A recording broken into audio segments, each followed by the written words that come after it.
Well, good morning. Today is Thursday, December 3rd, Vlogmas Day 3. But we do have a birthday today. Is Duane Webb's birthday. So Duane gets a song. Happy birthday to you. Happy birthday to you. Happy birthday, dear Duane. Happy birthday to you. Cha-cha-cha.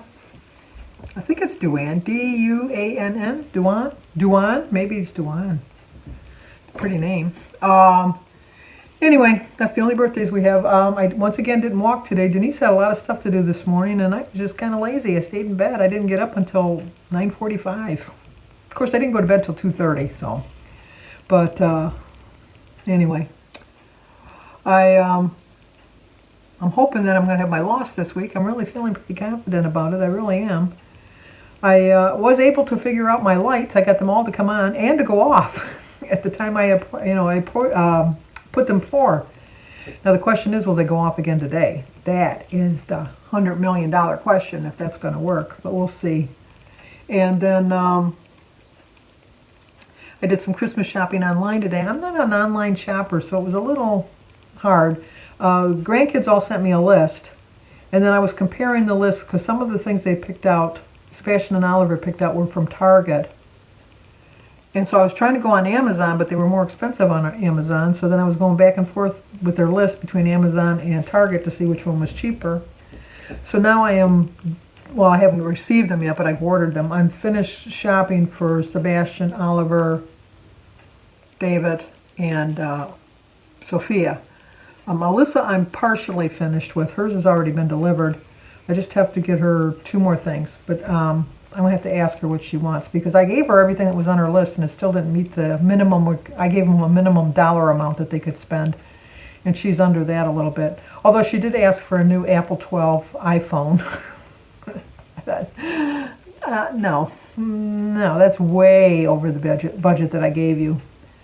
And then I picked up a couple little incidental things. When I was going through my Christmas stuff, I realized forgot, but last year I started Christmas shopping in January, and I had put them in a bin in the closet, and I completely forgot that I ordered them. And so I was going through the stuff to see which decorations I was going to put up this year, and I found the presents. I don't remember who I bought them for, but so kind of reminds me of my mother. Part of a story. My mother was a toy demonstrator when I was probably. Denise has no memory of it. Mary doesn't either. But she was a toy demonstrator, and that's like a Tupperware that you'd get all these toys delivered, and then she'd go to people's house and demonstrate the toys, and then she'd put in the orders, and then she'd get like a check or whatever, and then she'd order toys because she got them at a cheaper price. And my mother used to get our gifts and then wrap them. I got the good enough gene from my mother because that's how she wrapped. But my mother never put name tags on anything. So how she realized how to do it, I think that what she just did was made sure, because we always had the same amount of presents, which I continued even when my kids were little. Even if I had to go buy them like a candy bar and wrap it up. If Jimmy got 10 presents, then Danny got 10 presents, and Christy got 10 presents. And I always tried to get it all within $2 or $3 price range, because I wanted it to be fair. But my mother used to hide everything in the basement under the stairs. There was like a little, like a closet, I guess, underneath the stairs where she would store all the gifts. And we never knew what they were.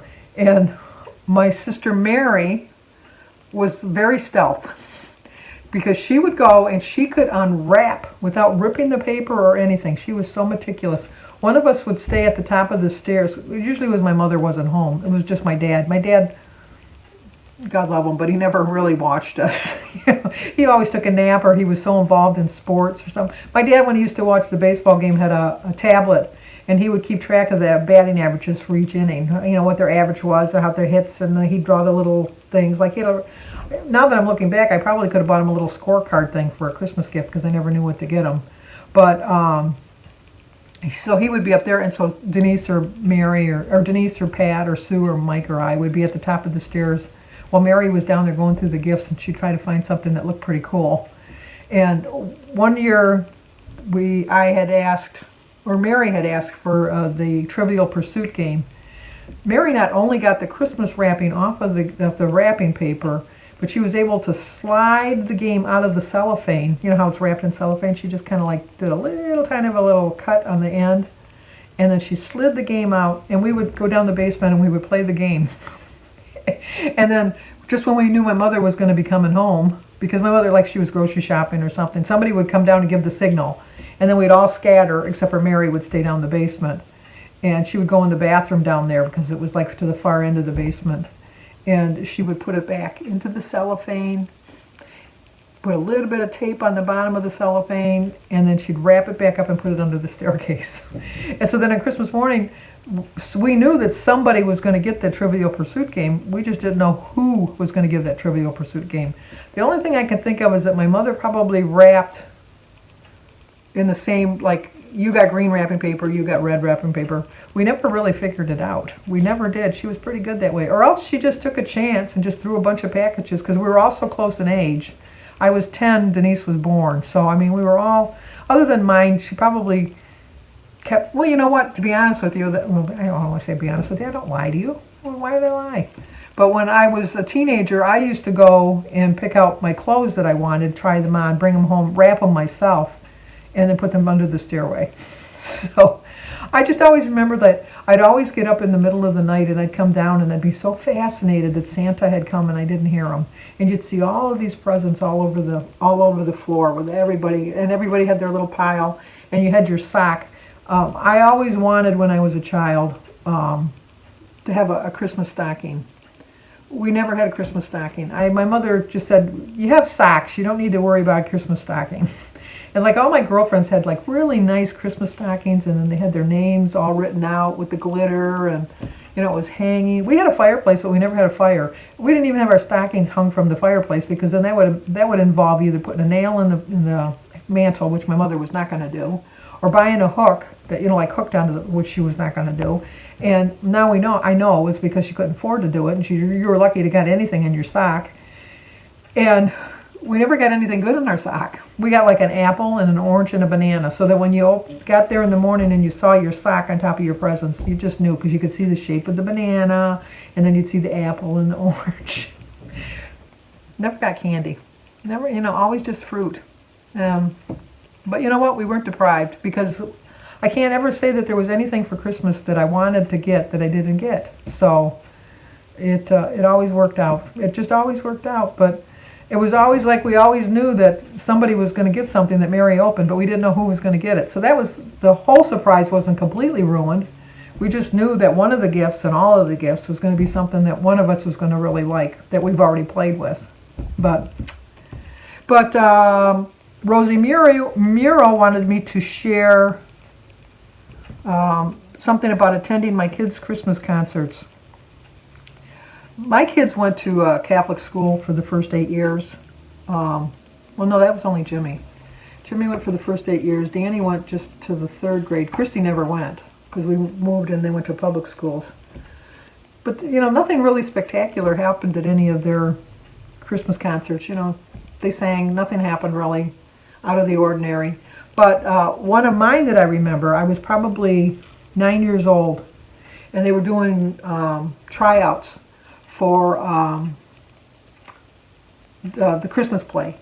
And I wanted to be one of the reindeer. And so I tried out to be one of the reindeer. And miraculously, I got picked to be a reindeer. And I thought, oh, this is so cool. I'm going to be a reindeer. I can't wait.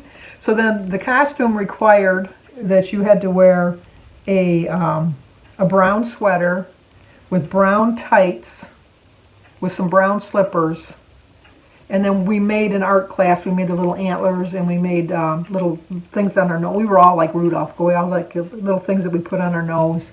And we all made all of the actual outer part of the costume. But when I went home and told my mother I got picked to be a reindeer, and I wanted to be, you know, I wanted to be the reindeer, she said, well, I don't think that you can be a reindeer because you don't have brown tights. And I said, well, maybe they'll let me wear brown pants. So I asked the teacher if I could wear brown pants. And she said, well, let me call and talk to your mother, and see what's going on. So I said, okay. So then I knew that my mother couldn't afford to buy the tights. And so I went to the teacher the one day, and I said, I've decided I don't want to be a reindeer. It's not something I want to do. Can you pick someone else to be the reindeer? Because I don't want to be the reindeer. And so she said, well, we'll see. And we'll see if we can find somebody, because it's short notice. You already know the part. Prancing around the stage is no big deal. But we'll see. And so somehow they got a hold of my mother, and I got home from school one day, and my mother said, oh, your teacher, Mrs. Higgins, sent this gift over for you. And I said, really? And she said, yeah, let's open it up and see what it is. And I opened it up, and it was a pair of brown tights with some brown slippers and a brown sweater. Mrs. Higgins was one of my favorite teachers. Can you wonder why? Because I wanted to so much be thankful for my mother, because I'm sure it took a little bit of releasing of her pride to accept help.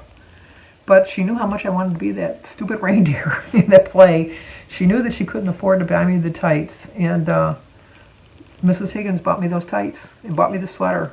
And so when I was doing my reindeer, I was so proud of myself that I was like the perfect reindeer. I really was the perfect reindeer. And I never really knew until I was older that I just thought that Mrs. Higgins bought everybody tights. I thought she bought everybody them. Like you're 9 years old, you're in the 4th grade, you're not going to ask, did Mrs. Higgins buy you your tights and stuff? So that's a good memory for me. That really was a good memory. I forgot about that memory. I don't know if I've ever shared that memory. But I was the best damn reindeer in that play. I just pranced around with my new slippers and my new brown tights and my new brown sweater, and I just knew I was the best reindeer. And I was very thankful for Mrs. Higgins, because she always took a little bit special care of me. And thank my parents for accepting the gift, because, back then, I don't think a lot of people really wanted to accept help if they didn't really need it. And I think my mother just knew how much I wanted to be in that play. So anyway, I'm going to show you my food now. Try not to babble on as long as I did yesterday. But Rosie Muir, thank you for bringing up a good, happy memory for me, although I looked like I was going to start to cry. Sometimes as I'm getting older, I get a little teary-eyed. I get a little emotional thinking about things in my life. But I'll think of something. But as far as... I do know that when I went to... who was it? One of my grandkids. I'm trying to think. I'm 16. Would have been Alyssa. I think that's one of the reasons I started on Weight Watchers, is because I went to Alyssa's Christmas play, and it was in a little school auditorium, and I didn't fit in the seat. And I stood in the back, and I told everybody the reason I want to stand in the back is because I've been sitting most of the day, and I just don't feel comfortable sitting. And I just sit back here, I can see it better for the stage. And the fact was I didn't fit in the seat. So December 31st, 2016, Alyssa would have been in, the 3rd grade. Yeah. It's when I joined Weight Watchers. That was one of the reasons I joined Weight Watchers, is because of that. Although she did really well at her play, too. From the distance, I could see it. So, okay, I'm going to show you my food, and then I'm going to end my video. So, always like, comment, subscribe, share. Stick with it. Be good this month, because it's a holiday month. I know it is. It's like... Christmas is not just a holiday, as far as I'm concerned, it's the holiday month. And I'm just going to be very cautious this month, because I'm determined to reach my goal by the end of the month. My 100-pound goal. I won't get to Wonderland, but I'm going to reach my 100-pound goal. And I'm going to do it with all your help and support. So thank you once again, and here's what I ate today, and I will talk to you guys tomorrow. As always, stay safe. Well, for breakfast, we're going to have some bacon and an egg, some fruit, and some holy guacamole toast on Ezekiel bread. So today is Thursday, December 3rd. Started my day with a prayer. My quote is, never give up, because great things take time.